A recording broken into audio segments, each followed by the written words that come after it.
السلام علیکم. وعلیکم السلام. کیسے ہیں؟ خیریت سے ہیں آپ؟ جی سر الحمدللہ الحمدللہ. اللہ تعالیٰ کا احسان ہے بہت الحمدللہ. Thank you sir. بات کریں. جی سر الحمدللہ مجھے مولا کی معرفت عطا ہوئی ہے کچھ عرصہ قبل. میں بیسیکلی بریلوی اہل سنت مسلک سے تھرو آؤٹ لائف میری گزری ہے. تو کچھ عرصہ قبل مجھے جو ہے نا مولا کی معرفت عطا ہوئی ہے. لیکن کچھ سوالات ہیں جو ابھی بھی تشنا ہیں جن کا سوال مجھے نہیں مل سکا. تو اس حوالے سے میں کچھ پوچھنا. کتنے عرصے سے آپ شیعہ ہوئے ہیں بھائی صاحب؟ 2018 میں مجھے مولا کی معرفت عطا ہوئی ہے. 5 سال ہو گئے. الحمدللہ الحمدللہ. حکم کریں. کیا سوال کیا؟ سر بنیادی سوال کچھ میں نے جو ایک منٹ ایک سر ہے آیت تطہیر کے متعلق.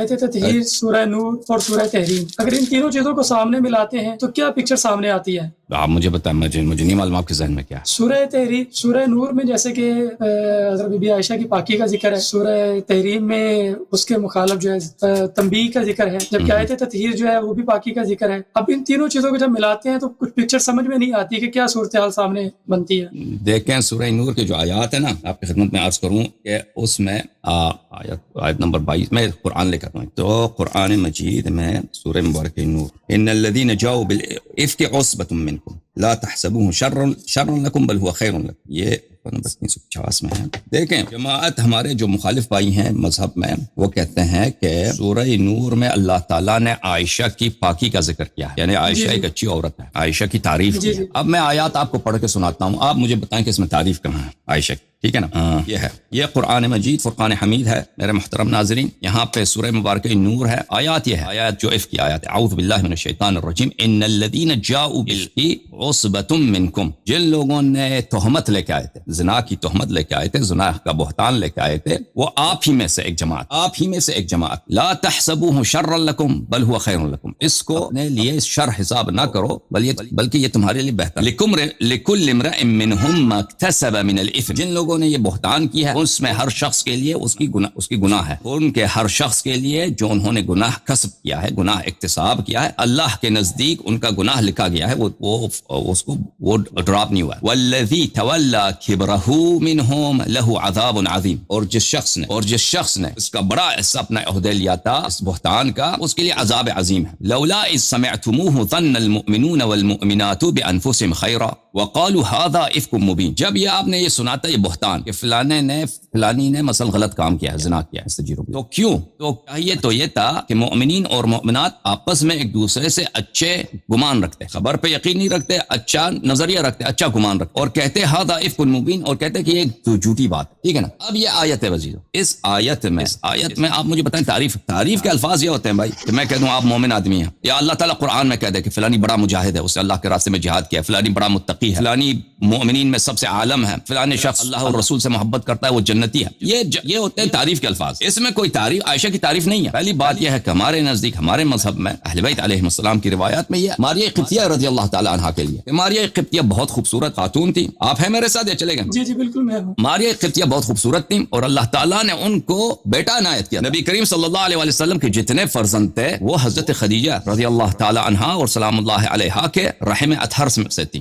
اتنے اولاد تھے، ان میں سے 2 باقی دنیا میں نہیں رہے، صرف فاطمہ زہرا سلام اللہ علیہا زندہ رہیں. پھر ایک فرزند اللہ نے عطا کیا سیدنا ابراہیم علیہ السلام، جو نبی کریم صلی اللہ علیہ وسلم کے صاحبزادے تھے. مدینے میں ان کی پیدائش ہوئی اور وہ کچھ مہینے 1 سال سے زیادہ ان کی عمر تھی، وہ دنیا سے چلے گئے تھے. تو وہ ماریہ قبطیہ رضی اللہ تعالی عنہا کے بطن میں سے تھی. تو عائشہ کی جو حسادت ہے ان سے، وہ جماعت مخالفین کے کتب میں ثابت عائشہ حسادت کرتی تھی ماریہ سے. ماریہ کو عائشہ کو اولاد نہیں ملی. عائشہ اللہ کی جوان لڑکی تھی، اس کو جو اللہ نے محروم رکھا، اس قابل اس لائق نہیں سمجھا کہ نبی کریم صلی اللہ علیہ وسلم کی کوئی اولاد اس سے ہو. حالانکہ اگر عائشہ کو اولاد ملتی، آپ جانیے کہ دنیا میں سب سے بڑا فتنہ وہی ہوتا. اگر عائشہ کو اولاد دیتا اللہ تعالیٰ، آپ جانیے کہ جو یہ وہ کرتے اہل بیت علیہ السلام کے ساتھ جس کا آپ تصور نہیں کر سکتے. اللہ تعالیٰ کی یہ حکمت تھی، اس کو اولاد ہی نہیں ملی. پھر جس کو اولاد ملی اس سے اس کی حسادت. اچھا، یہ ہمارے نزدیک ان سے متعلق ہے. آپ کے کتب، یہ مخالفین کے کتب میں مسلم وغیرہ میں بھی روایت موجود ہے. بہتان لگایا گیا جناب ہماری قبطیہ کہ ان کے ساتھ ایک آدمی ہے، ان کے ساتھ غلط کام کرتا ہے. اور بخاری میں مسلم وغیرہ میں روایت موجود ہے کہ حضرت رسول اللہ صلی اللہ علیہ وسلم اپنے فرزند حضرت ابراہیم علیہ السلام کو دکھایا عائشہ کو، دیکھو یہ میرے شبیہ ہے یا نہیں. یہ شباہت کے متعلق کیا کہتی ہو؟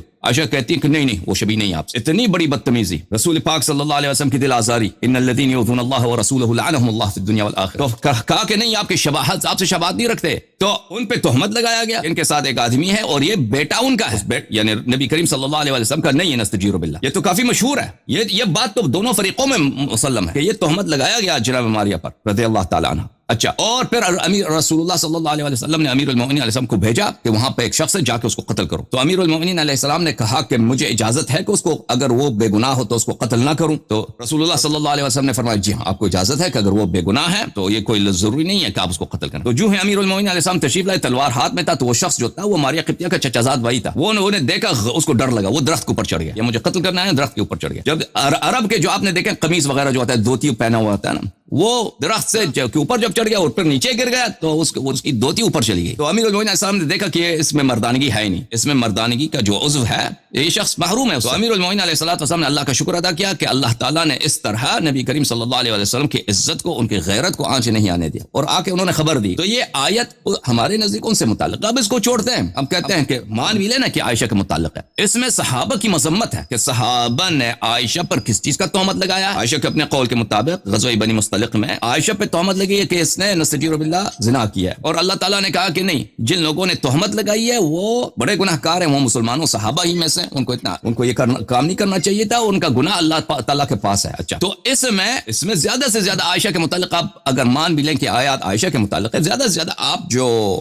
نتیجہ اخذ کر سکتے ہیں کہ عائشہ نے برا فعل انجام نہیں دیا، اس پہ ایک تہمت لگا، وہ اس برے فعل سے یعنی جو جنسی برا فعل ہوتا ہے، زنا ہوتا ہے، اس سے وہ بری ذمہ، اس سے وہ بریاں، یا ان پہ تہمت لگی، باقی اس میں کوئی تعریف نہیں ہے، ٹھیک ہے نا۔ بسم اللہ۔ آیت تطہیر میں ذکر ہے کہ نجاست سے پاک ہے ہر طرح سے، نہیں، وہ اور آیت ہے، اب آیت تطہیر اور ہے اس آیت کے متعلق، پس لذا یہ دنیا کو جماعت مخالفین نے اس ادعا سے بھر دیا، بالخصوص عرب دنیا میں، کہ دیکھو عائشہ کو اللہ تعالیٰ نے 7ویں آسمان سے اس کی اللہ نے تعریف، بھائی یہ کوئی تعریف نہیں ہوتی۔ آپ خود سوچیں، آپ کسی بھی عورت سے کہتے ہیں کہ فلانا عورت نے زنا نہیں کیا، یہ اس کی تعریف نہیں ہوتی۔ کسی بھی قاموس میں، کسی بھی سویلائزیشن میں، کسی بھی تہذیب میں، کسی بھی مائنڈ سیٹ میں کسی عورت کی یہ تعریف نہیں ہوتی کہ اگر آپ کہ فلانی زانیہ نہیں، ٹھیک ہے، اس کے دامن آپ نے پاک کر دی زنا سے، لیکن یہ مدح نہیں ہے، بلکہ یہ بہت ساری جگہوں پہ یہ تو توہین ہے، اب بہت توہین ہے۔ مثلا کہتے ہیں کہ فلانی ہو، اس کے مار ڈالیں گے آپ کو، اگر آپ کسی کی ماں کے متعلق، بہن کے متعلق کہنا آپ یہ بہت اچھی عورت ہے، یہ تو زنا کرتی ہی نہیں، وہ لوگ نہیں کہیں گے کہ آپ نے ہماری بہن کی تعریف کی، آپ نے ہماری ماں کی تعریف کی، ان لوگوں کو غصہ آئے گا۔ تو یہ آیت جو ہے یہ تعریف کی نہیں۔ اب آتے ہیں آیت تطہیر کی طرف۔ آیت تطہیر کا شان نزول کون ہے؟ اہل بیت اطہار علیہم السلام۔ آیت تطہیر کا شان نزول کون ہے؟ خمسہ طیبہ ہیں، اس کی روایت خود مسلم میں موجود ہے، خود عائشہ سے مروی ہے، بقیہ صحابہ سے مروی ہے۔ وہ تسلیم ہے جو اس میں موضوع جو ہے، لیکن اس سے ریلیٹڈ سرکار دو عالم صلی اللہ علیہ وسلم تمام نجاست سے پاک ہیں، مولا معصومین علیہ السلام نجاست سے پاک ہیں، ان سے ریلیٹڈ جو آپ کے رشتے ہیں، ازواج ہیں، نہیں یہ دیکھیں نبی کریم صلی اللہ علیہ وسلم اگر خود پاک ہیں تو اس کا مطلب یہ نہیں ہے کہ ان کے سب یہ عجیب سا ادعا ہے کہ ان کے جتنے رشتہ دار ہیں وہ بھی اچھے لوگ ہیں۔ بھائی نبی کریم صلی اللہ علیہ وسلم کے چچا باپ کی جگہ ہوتا ہے، ابو لہب، تبت یدا ابی لہب وتب، ٹھیک ہے نا۔ نبی کریم صلی اللہ علیہ وسلم کی زوجہ تھی قتیلہ یا قتیلہ، دونوں فا سے بھی قاف سے بھی مذکور ہے۔ وہ طبقات ابن سعد میں ازواج نبی صلی اللہ علیہ وسلم کے متعلق ہے کہ اس کو طلاق دی نبی کریم صلی اللہ علیہ وسلم نے، اور وہ چلی گئی کس سے؟ اس نے مسلمہ کذاب سے شادی کی، اس نے، ٹھیک ہے نا، مرتد ہو گئی اور اس سے شادی کر لی۔ تو یہ آیت تطہیر جو ہے انما یرید اللہ، اس میں کیا ہے؟ اس میں حصر ہے کہ اللہ تعالیٰ صرف انہی کے ساتھ، یہ آیت کسی اور کے متعلق نہیں ہے، ان ہستیوں سے ہر طرح کی نجاست کو دور کرتا ہے کہ ان میں نہ رجس، گناہ کی رجس نہ ہو، خطا کی رجس نہ ہو، جہل کی نہ ہو، غفلت کی نہ ہو، اللہ سے دوری، جس طرح کی پلیدی۔ اب ان کے پڑوسی بھی اس سے پاک ہو گئے۔ نبی کریم صلی اللہ علیہ وسلم کے جتنے پڑوسی تھے، نبی کریم صلی اللہ علیہ وسلم کے جتنے ساتھ رہنے والے لوگ تھے، جتنے رشتہ دار تھے، اس آیت کا یہ مطلب نہیں ہے میرے بھائی ان کے ازواج کے متعلق اسی سورہ احزاب میں آپ کو آیت دکھاؤں کہ اللہ تعالیٰ نے ازواج نبی کریم صلی اللہ علیہ وآلہ وسلم سے ہر طرح کا جو ہے اتمام حجت کر دیا۔ قرآن مجید میں ملاحظہ فرمائیں، اعوذ باللہ من الشیطان الرجیم، ازواج کے متعلق یہ ہے، یا نساء النبی صلی اللہ علیہ وسلم من یأتی منکن بفاحشۃ مبینۃ یضاعف لها العذاب ضعفین۔ اے نبی کریم صلی اللہ علیہ وسلم کی نساء یعنی آپ کے ازواج، آپ میں سے جو بھی شخص، آپ میں سے جو بھی کلم کلا برا کام انجام دے تو اس کی عذاب دگنی ہوگی، وکان ذلک علی اللہ یسیرا، اور آپ کو دگنا عذاب دینا یہ اللہ کے لیے کوئی مشکل نہیں ہے۔ ومن یقنط منکن للہ ورسولہ صلی اللہ علیہ وآلہ وسلم وتعمل صالحا نؤتها اجرها مرتين واعتدنا لها رزقا کریما، اور جو قنوت ہوتا ہے طاعت کو بولتے ہیں، جو طاعت کرے آپ میں سے، تو نبی کریم صلی اللہ علیہ وسلم کے ازواج کے متعلق کیا ہے؟ ان کے متعلق اتمام حجت ہے، اگر عمل صحیح ہے تو عذاب دگنا، اگر عمل غلط ہے تو اس کو اگر عمل غلط ہے تو عذاب ڈبل، اور اگر عمل صحیح ہے تو کیا ہوگا؟ بھلے نؤتها اجرها مرتين، اس کو 2 مرتبہ اجر ملے گا، واعتدنا لها رزقا کریما، اور اس کے لیے رزق کریم جنت میں بہت زبردست مقامات ان کے لیے اللہ نے تیار کیا۔ یا نساء النبی صلی اللہ علیہ وآلہ لستن کأحد من النساء ان اتقیتن، نبی کریم صلی اللہ علیہ وسلم کے ازواج کے متعلق حکم ہے کہ آپ دوسرے عورتوں کی طرح نہیں ہے، کیونکہ آپ کا رشتہ ہے نبی صلی اللہ علیہ وآلہ وسلم سے، آپ ان کی عزت، ان کی غیرت، آپ ان کی بیویاں ہیں، آپ سے لاحق ہوتی ہیں، تو آپ جو ہیں دوسرے عورتوں کی طرح نہیں ہے، بشرط کیا؟ ان اتقیتن، بشرط تقوا کے، بشرط تقوا، ٹھیک ہے نا۔ آیہ تطہیر جو ہے خمسہ طیبہ کے لیے، اس میں ازواج نہیں ہے۔ اب اس کا مطلب یہ نہیں ہے کہ انبیاء، بس حضرت نوح علیہ السلام بھی نبی تھے، وہ بھی مطہر تھے، معصوم تھے، اللہ نے ان کو بھی پاک کیا تھا۔ ضرب اللہ مثلا للذین کفروا امرأۃ نوح وامرأۃ لوط، حضرت لوط علیہ السلام نبی تھے، طاہر تھے، معصوم تھے، لیکن اس کا مطلب یہ نہیں ہے کہ اس کی بیٹیاں جو ہے، اس کی بیٹیاں تو پاک دامن ہے، یعنی اس کے جو بیوی ہے وہ غلط کام نہیں کر سکتی، بلکہ وہ تو پلید عورت تھی۔ جی سر۔ اور جو سورۃ تحریم میں ذکر آتا ہے قصۃ قلوبکم، اور آگے اس کے ساتھ ذکر آتا ہے ان طلق کنہ، اگر نبی پاک صلی اللہ علیہ وسلم طلاق دے دیں، کیا نبی پاک صلی اللہ علیہ وسلم نے کسی کو طلاق دی؟ دیکھیں اگر آیا یہ ہے سورۃ تحریم، ان طلق کنہ عسى ربه ان طلق کنہ ان یبدلہ ازواجا خیرا منکن، اللہ تعالیٰ کے لیے عسى جو قرآن میں آتا ہے عسى امید ہے، اس کا مطلب ہے یہ اللہ پہ واجب ہے، اللہ ایسا کرے گا، اللہ کا وعدہ ہے۔ اگر نبی صلی اللہ علیہ وسلم آپ کو طلاق دے دیں تو آپ سے بہتر عورتیں بہت ہیں، اللہ آپ کو دے دے گا۔ یہ ایک تھریٹ ہے، لیکن یہ ایک تھریٹ ہے، تھریٹ بولتے ہیں دھمکی کو، تہدید کو، کہ آپ باز آ جائیں غلط کاموں سے، نبی کریم صلی اللہ علیہ وسلم کے اذیت سے باز آ جائیں، ان کے لیے بہت آسان ہے آپ کو طلاق دینا۔ آپ سے کوئی، آپ میں سے نہ صاحب اولاد ہیں وہ، ان کے لیے کوئی مشکل ہی نہیں ہے، آپ کیا چیز ہے وہ طلاق دینا۔